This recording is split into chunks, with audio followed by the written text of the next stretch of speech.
Good morning बच्चों। इसके पहले की वीडियो में मैंने आपको आपके पाठ्य पुस्तक सरगम भाग 5 पाठ 1 पैराग्राफ 1 का व्याख्या बताया था। आज के वीडियो में मैं आपको पैराग्राफ 2 का व्याख्या बताऊंगी। पैराग्राफ 2 मैंने आपको पहले ही बताया था कि जब आप व्याख्या लिखते हैं या पढ़ते हैं तो आपको संदर्भ को बार बार लिखने या पढ़ने की आवश्यकता नहीं होती है, क्योंकि संदर्भ में हम जिन 4 बातों को पढ़ते या लिखते हैं वो पैराग्राफ के साथ साथ परिवर्तित नहीं होती है, लेकिन प्रसंग कभी कभी परिवर्तित होता है और कभी कभी परिवर्तित नहीं होता है। यदि कभी पैराग्राफ 2 में दूसरी बात हमें बताना चाह रहा है तो प्रसंग परिवर्तित होगा, और यदि ऊपर वाली बात ही नीचे वाले पैराग्राफ में भी बता रहा है तो प्रसंग परिवर्तित नहीं होगा। तो इस पैराग्राफ का संदर्भ पूर्ववत अर्थात पहले वाला ही प्रसंग। प्रस्तुत पद्यांश में कवि हरिवंश राय बच्चन जी कह रहे हैं कि ऐ मनुष्यों, यदि तुमने अपने कार्य को विवेकपूर्ण ढंग से तय कर लिया है तब उस कार्य में आने वाली कठिनाइयों की वजह से तुम्हें कभी भी अपना पैर पीछे नहीं बढ़ाना चाहिए। व्याख्या। यह बुरा है या कि अच्छा व्यर्थ इस पर दिन बिताना, जब असंभव छोड़ यह पद दूसरे पर पग बढ़ाना।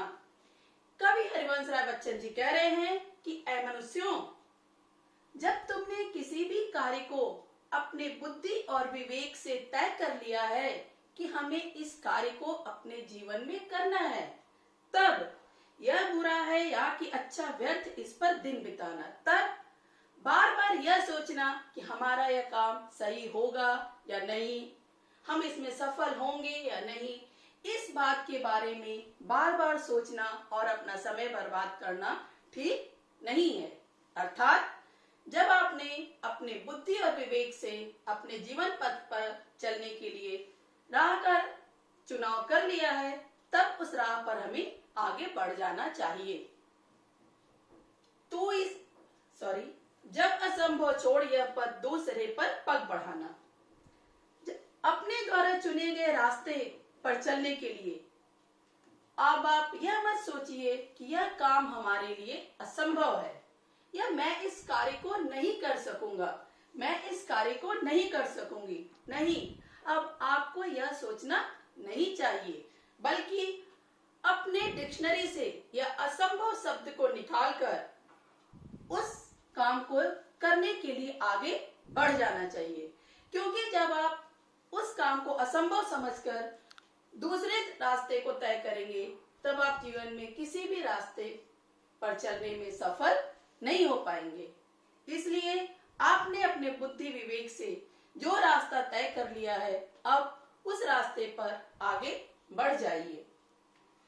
तू इसे अच्छा समझ, यात्रा सरल इससे बनेगी। ऐ मनुष्य, तूने अपने बुद्धि और विवेक से अपने लिए जो मार्ग तय कर लिया है तू उस मार्ग को अब अच्छा समझ कि यह रास्ता मेरे लिए अच्छा होगा, यह रास्ता हमें हमारे जीवन में सफलता दिलाएगा।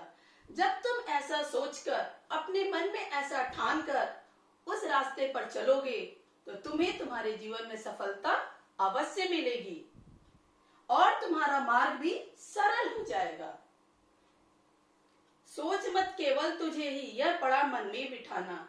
ऐ मनुष्य, तुम ऐसा मत सोचो कि ऐसा सिर्फ तुम्हें ही करना पड़ा है, बल्कि जो भी पथिक अपने जीवन में सफल हुआ है हर मनुष्य को ऐसा करना पड़ा है।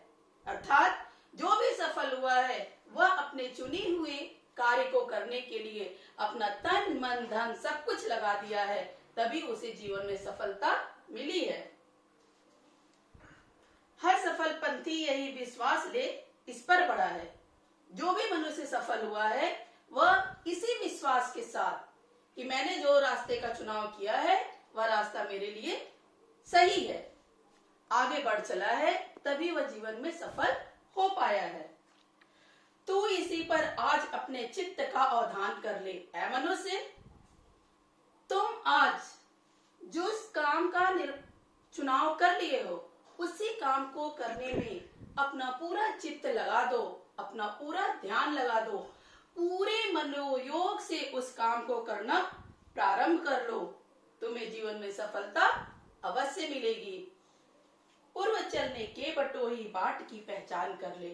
पुनः हरिवंश राय बच्चन जी कह रहे हैं, ऐ मनुष्यों, यदि तुम्हें सोच विचार करना है तो कब करो? किसी भी रास्ते पर चलने के पूर्व करो। आज की वीडियो में बस इतना ही। पैराग्राफ 3 की व्याख्या अगले वीडियो में। धन्यवाद।